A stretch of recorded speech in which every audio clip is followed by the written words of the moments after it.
sa pensyon, ano-ano bang tulong o benepisyo ang maaaring makuha pa ng mga seniors mula sa SSS? Kung ang isang senior po is wala pa po silang 65 years old at patuloy pa po silang nagtatrabaho at hindi po sila tumatanggap ng tinatawag po naming final benefit like retirement or disability pension, pwede po silang mag-avail ng sickness benefit in case na magkasakit po sila. Kinakailangan na siya po ay nakapaghulog ng hindi bababa sa 3 buwang kontribusyon sa loob ng huli 12 buwan bago ang semester ng pagkakasakit. Pwede din naman po sila mag-avail ng disability benefit ang isang senior kung hindi pa po sila nagre-receive ng retirement benefit. Kung in case na nawalan po sila ng kakayahan na magtrabaho o nabawasan ang kakayahang kumita dahil sa kapansanan, dulot ng karamdaman o pagkapinsala. Upang maging qualified naman po para sa monthly pension ng disability, kailangan po nakapaghulog siya ng hindi bababa sa 36 na contributions bago po yung semester ng kapansanan or ng disability niya. Kung mas mababa naman po sa 36 ang buwan ng kontribusyon, makakatanggap po siya ng lump sum benefit. Doon naman po sa mga naulilang pamilya ng isang miyembro, maaari po mag-avail ng death benefits mula sa SSS sa pamamagitan ng pag-submit din po ng death claim application and yung supporting documents. Pwede rin po ito online sa My SS portal o sa pinakamalapit na tanggapan ng SSS. Ang death benefit ay matatanggap ng primary beneficiaries bilang monthly pension po yun. So kung primary beneficiary ka, pwede kang tumanggap ng monthly pension basta ang membro po ay may hindi bababa na 36 monthly contributions po. Or below 36 naman po ang contributions na namatay ng membro, may lump sum benefit naman po makukuha ang primary benefit. Attorney, may paglilinaw po ang NCSC na ang cash gift ay hindi ayuda, kundi pagkilala. Paano niyo po pinapaliwanag ito sa publiko? Opo. Dahil kasi yung mga servisyo ng ating mga matatanda na sa ating komunidad, sa ating bansa, ay sila ay may kinalaman sa ating mga, kung ano man ang ating naging pag-unlad. Sa halimbawa ng ating mga teachers, yung mga retired na umabot ng 80, 85, 90, 95, 100, masasabi natin na sila ay naglingkod sa ating bayan. Nagturo sa ating mga kabataan na ngayon ay naghahanap buhay na rin, naging teacher o naging engineer na rin. Lahat ng ating binibigyan ay nakapaglingkod sa ating bayan na karapatan lang naman nila na magkaroon ng regalo sa ating pamahalaan.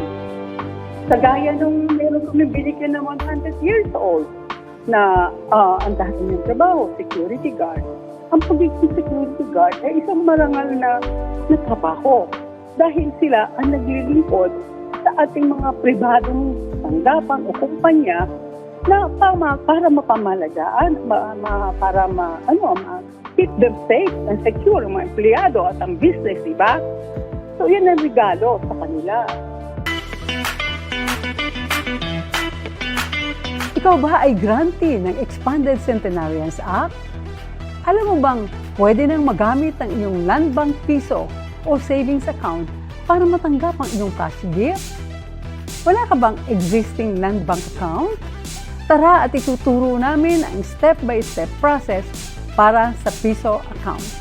Magtungo sa kanilang designated digital banking corner para ma-assist sa Piso account application sa pamamagitan ng digital onboarding system. Sagutan lamang din ang hinihingi impormasyon. Pagkatapos pumunta sa New Account section para makumpleto ang pag-open ng inyong Piso account.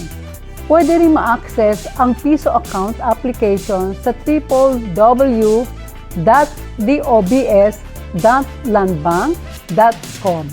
I-download lamang ang Landbank mobile banking application sa Play Store o App Store. Buksan ang app, pindutin ang Open Account at piliin ang I would like to open a Landbank account. Matapos nito, piliin ang Landbank Piso Plus at i-click ang Proceed. Ilagay ang inyong personal na impormasyon, active mobile number at email address. Tandaan ang inyong user ID at password. Kinakailangan ang inyong selfie at malinaw na picture ng isang valid government-issued ID para sa verification. Sagutin din ang mga security questions at financial information. Para sa account purpose, piliin ang savings o investment. Matapos nito, piliin ang Land Bank branch na malapit sa inyong lugar kung nais ninyong magkaroon ng physical card.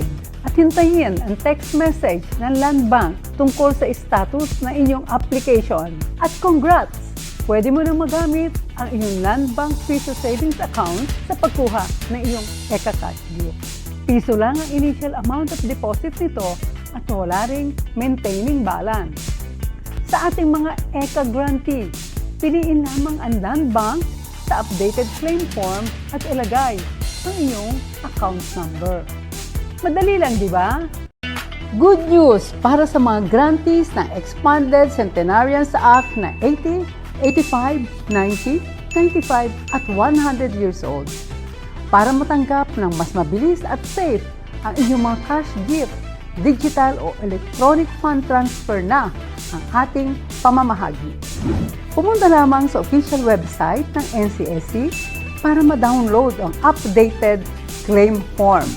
Pwede rin magtungo sa inyong OSCA o LSWDO para personal na makuha ang form. Piliin o i-check lamang sa updated claim form kung saan ninyo ito nais matanggap. Pwede ang bank account na ginagamit para sa GSIS, SSS, PBAU, pension, o anumang savings account.